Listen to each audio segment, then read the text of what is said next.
তো hello guys, কেমন আছো সবাই? আশা করি সবাই ভালো আছো। আমিও ভালো ছিলাম না, কিন্তু এখন ভালো আছি, কারণ সকালবেলা আমার ফোনটা খুবই প্রবলেমই দেখা দিচ্ছিল।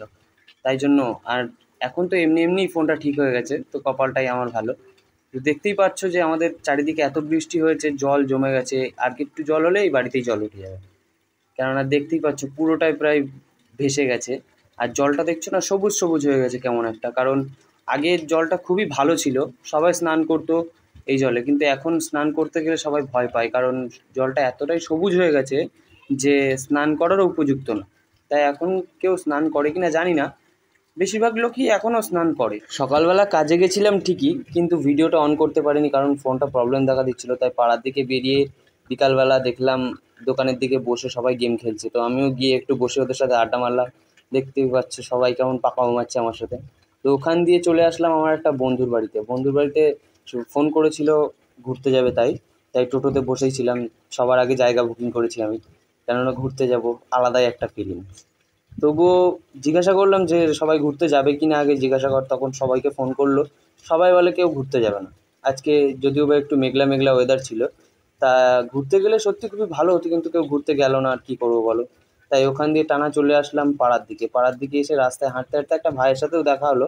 পাড়ার দিকে গিয়ে দেখি ওই ভাইটা ছাড়া আর কেউই নেই। তখন ওই ভাইটাকে জিজ্ঞাসা করলাম যে সবাই কোথায় গেছে।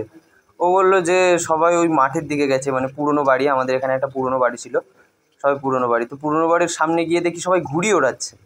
তো পুরনো দিনের অনেক কথা মনে পড়ে গেল, কেননা ছোটোবেলায় অনেক ঘুড়ি উড়িয়েছি। ভাই, ঘুড়ির প্রতি একটা আলাদাই ফিলিংস ছিল সত্যি। ঘুড়ি ওড়ে মানে কি বলবো, ঘুড়ির জন্য অনেক মারও খেয়েছি বাড়ির থেকে, কেননা সারাদিন খেতাম না দিতাম না, শুধু ঘুড়ি ওড়াতাম। তো ওখান দিয়ে চলে আসলাম আমার একটা মানে আড্ডাখানা।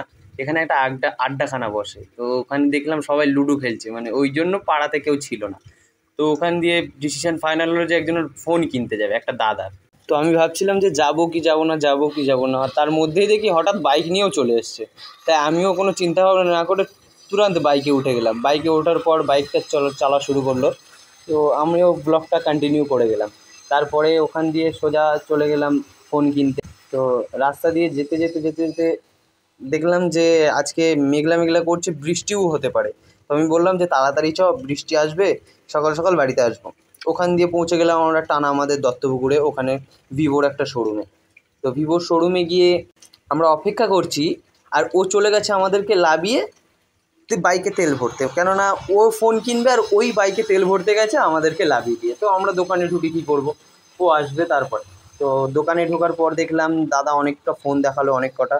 তার মধ্যে ওর রেডমি কোম্পানির ফোনটা বেশি পছন্দ হয়েছে। ও ফোন কিনবে, ওর বেশি পছন্দ হয়েছে, মানে ওই ডিসিশন ফাইনাল করবে। তো অনেক কটা, তারপরেও অনেক কটা ফোন দেখলাম, কিন্তু তবুও ও বলছে আমি রেডমির ওইটাই নেব।